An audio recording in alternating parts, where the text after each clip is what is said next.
Palabra y vida. Con el padre Manuel Horta, desde Sevilla.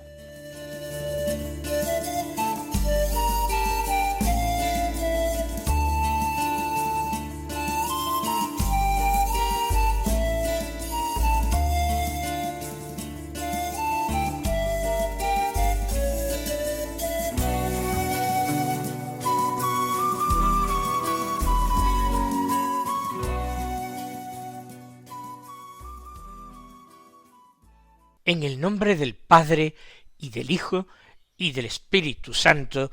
Amén. Alabados sean Jesús y María. Muy buenos días, queridos amigos, oyentes de Radio María y seguidores del programa Palabra y Vida. Hoy es el domingo sexto del tiempo ordinario. Vamos acercándonos poco a poco hacia el tiempo de Cuaresma.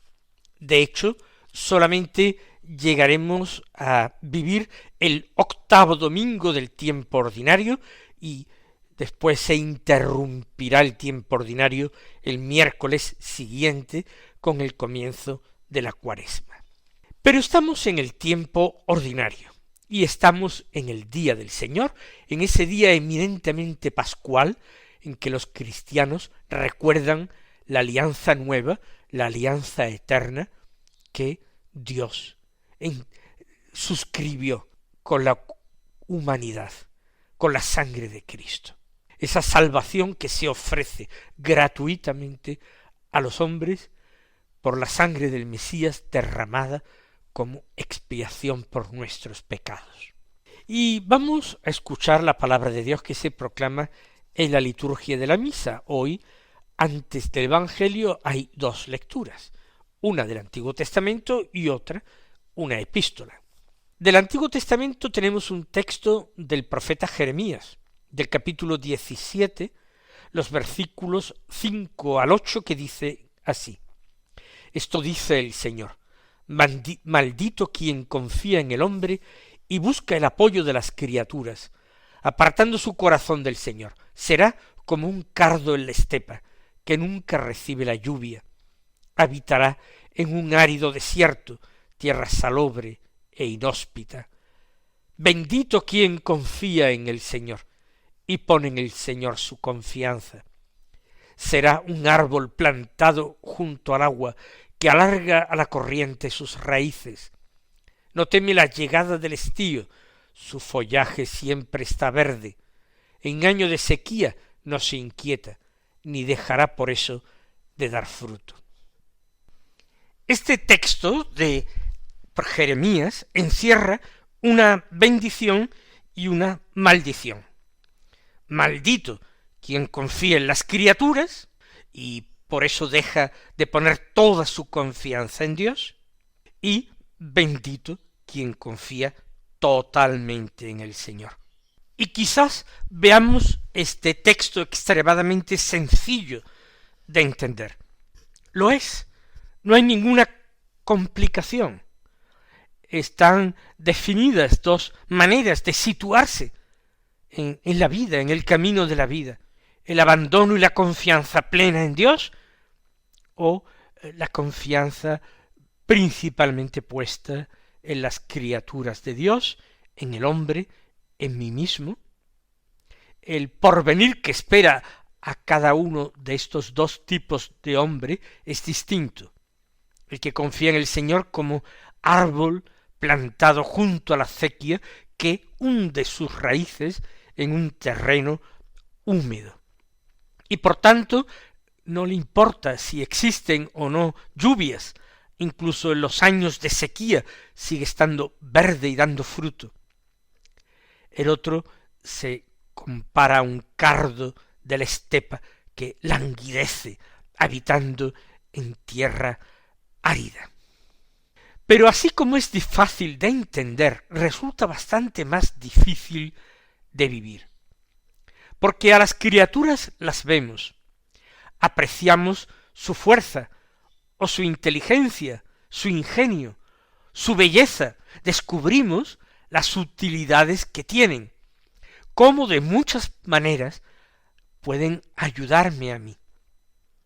Mientras que Dios no se deja alcanzar por las manos del hombre, no se deja manipular por él de ninguna manera. Dios es invisible y muchos estiman que ni siquiera habla y que es absolutamente inaudible. Por tanto, poner toda y sólo la confianza en él resulta difícil. Mucho más frecuente es esa actitud de querer encender una vela a Dios y otra al diablo, como comúnmente se dice.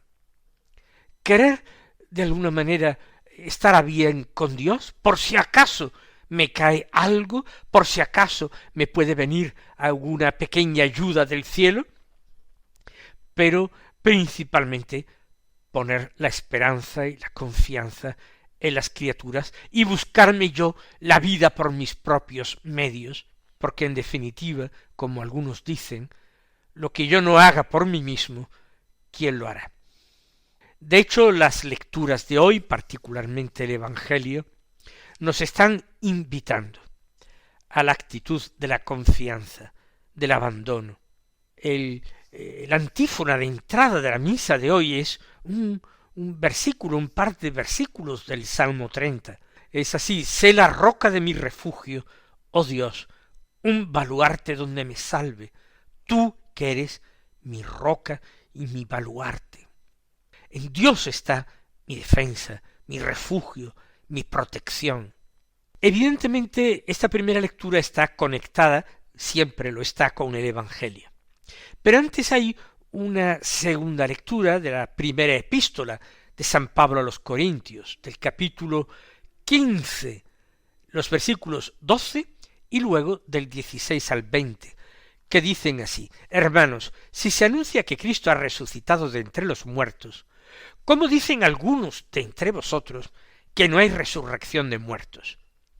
Pues si los muertos no resucitan, tampoco Cristo ha resucitado. Y si Cristo no ha resucitado, vuestra fe no tiene sentido. Seguís estando en vuestros pecados, de modo que incluso los que murieron en Cristo han perecido. Si hemos puesto nuestra esperanza en Cristo sólo en esta vida, somos los más desgraciados de toda la humanidad. Pero Cristo ha resucitado de entre los muertos, y es primicia de los que han muerto. Usualmente la segunda lectura de la palabra de Dios, los domingos, no está estrechamente relacionada con la primera lectura ni con el Evangelio. Pero en este caso, claro que le vemos una relación.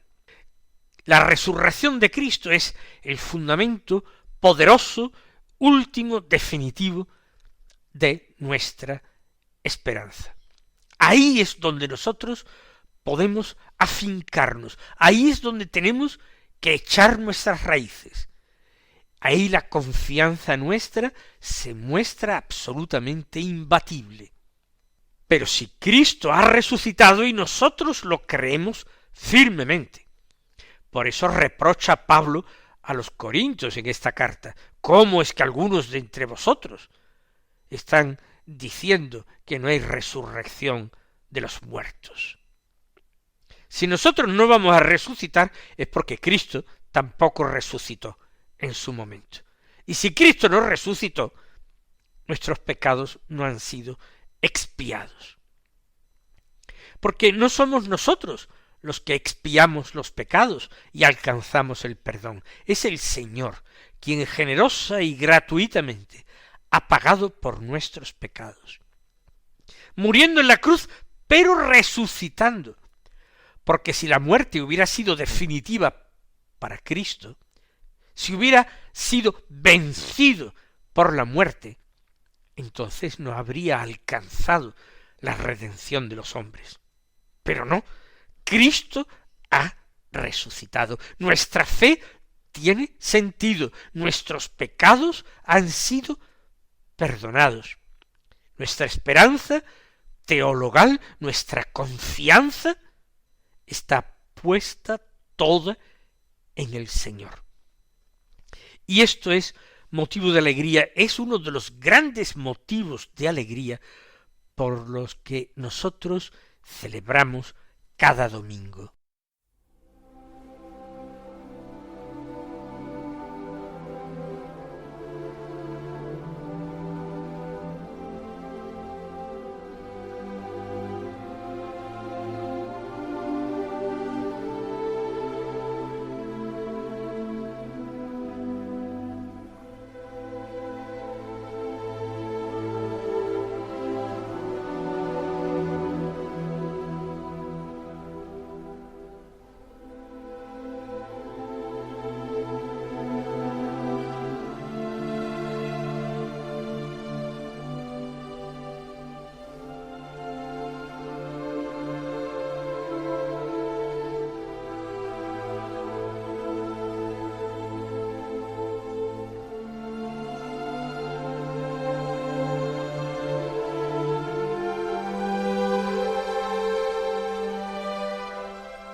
Vamos ahora a escuchar el Evangelio de la misa.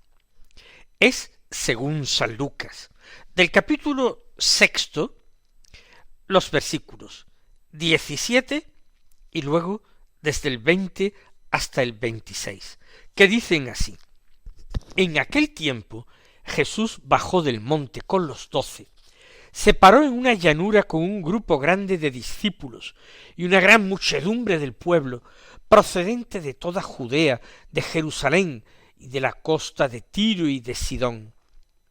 Él, levantando los ojos hacia sus discípulos, les decía: Bienaventurados los pobres, porque vuestro es el reino de Dios.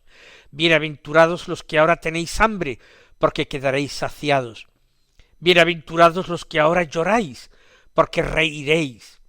Bienaventurados vosotros, cuando os odien los hombres, y os excluyan, y os insulten, y proscriban vuestro nombre como infame, por causa del Hijo del Hombre. Alegraos ese día, y saltad de gozo, porque vuestra recompensa será grande en el cielo. Eso es lo que hacían vuestros padres con los profetas. Pero ay de vosotros los ricos, porque ya habéis recibido vuestro consuelo.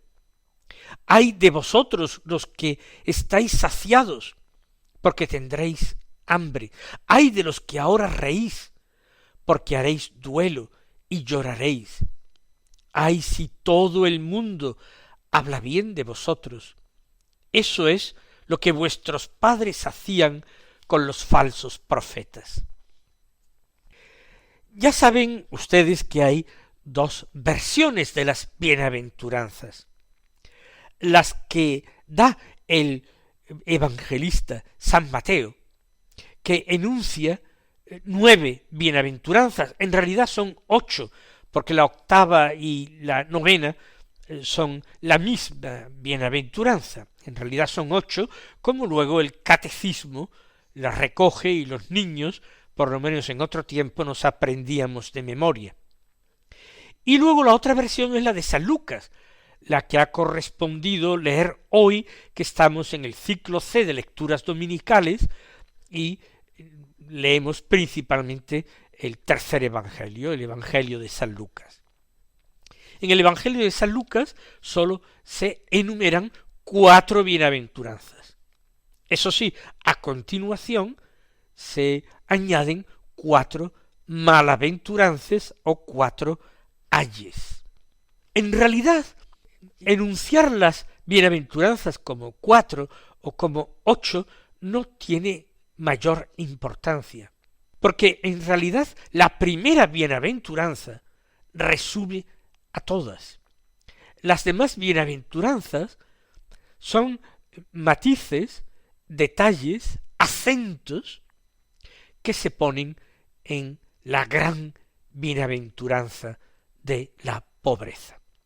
Eso sí, entre San Mateo y San Lucas, la diferencia más sustancial no consiste en distinguir o recoger 8 o 4 bienaventuranzas, sino que San Mateo, a la primera bienaventuranza, la define como bienaventuranza de los pobres de espíritu o pobres en el espíritu.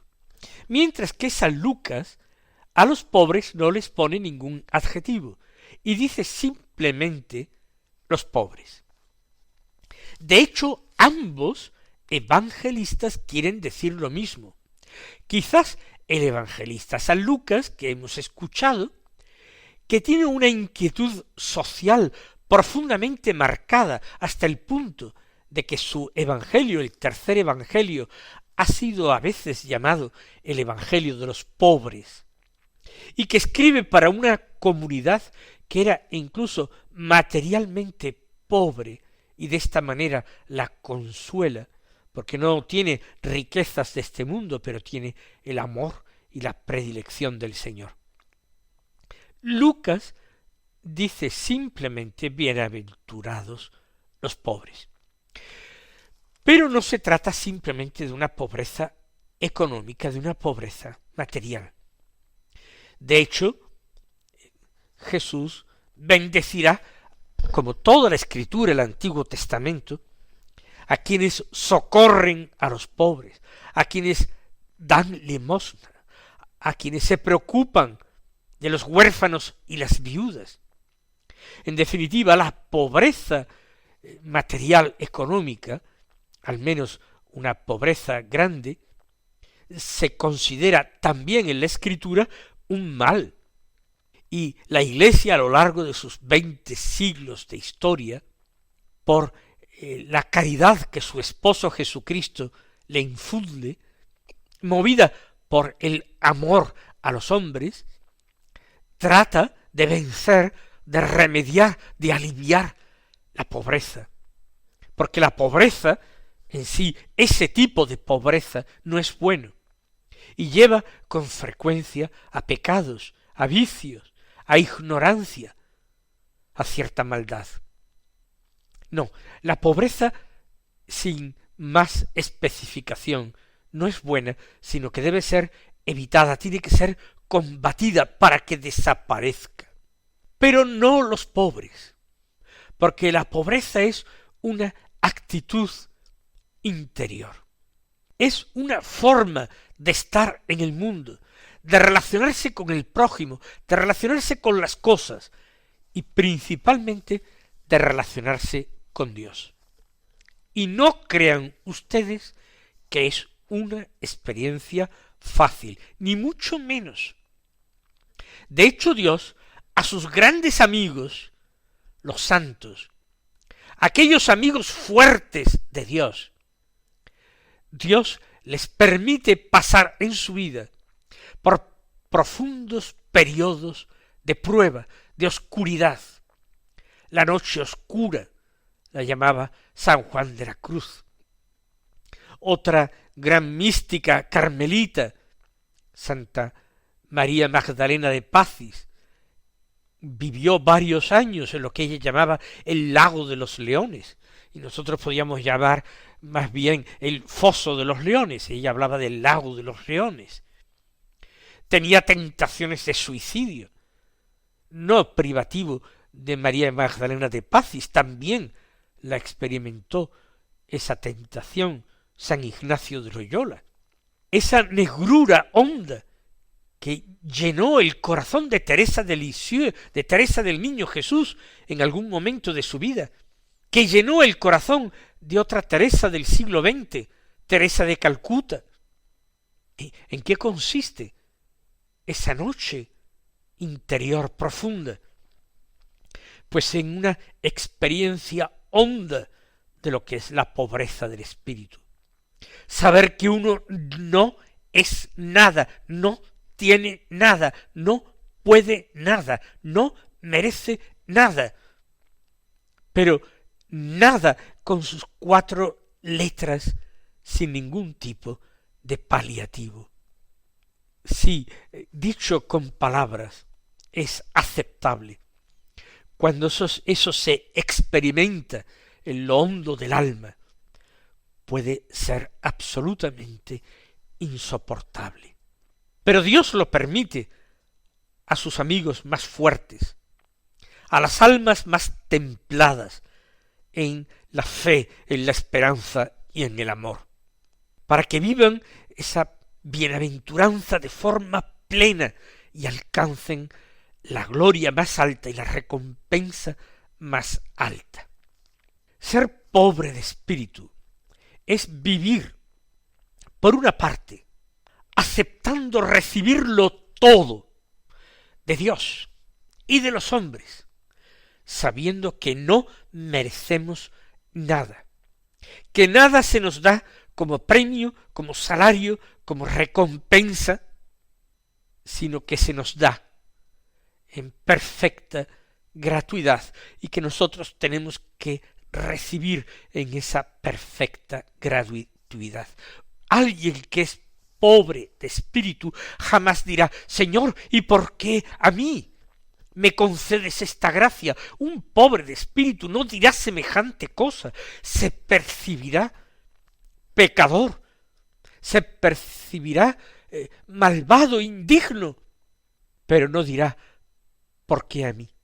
Es la actitud de aquel ladrón, de aquel malhechor crucificado con Jesús, que entrando en la agonía le decía al Señor: Señor, acuérdate de mí cuando estés en tu reino.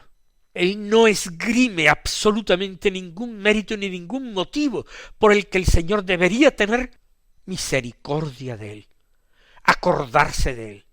El único motivo por el que el Señor podría acordarse de él es su infinito amor. Ah, sí, ahora entiendo a Jeremías. Bienaventurado el hombre que confía en el Señor y pone en el Señor toda su confianza. Esa es la pobreza de espíritu. Igualmente, el que es pobre de espíritu no se reserva para sí mismo lo mismo que recibe, sin hacer caso de su propio mérito, de su propio merecimiento. Él da también sin consideración a los merecimientos de los demás. Da sin cicatería, con generosidad, con un corazón grande y magnánimo. Da su tiempo, da su perdón, da su vida, da sus bienes materiales. A quien le pide, le da. La necesidad que encuentra, la socorre. La pobreza que haya, trata de remediarla desde su propia pobreza. Por eso son bienaventurados los pobres, porque de todas las bienaventuranzas es la única cuya recompensa, cuyo efecto, cuya consecuencia no se da para el futuro. No se dice reiréis mañana. No, no se dice quedaréis saciados mañana. No, se les dice: vuestro es el reino de Dios. Ya habéis entrado en el reino, aunque todavía no podáis gozarle plenamente en esta vida. Pero el reino de mi Padre es ya vuestro. Mis queridos hermanos, que el Señor os colme de sus bendiciones y hasta mañana, si Dios quiere.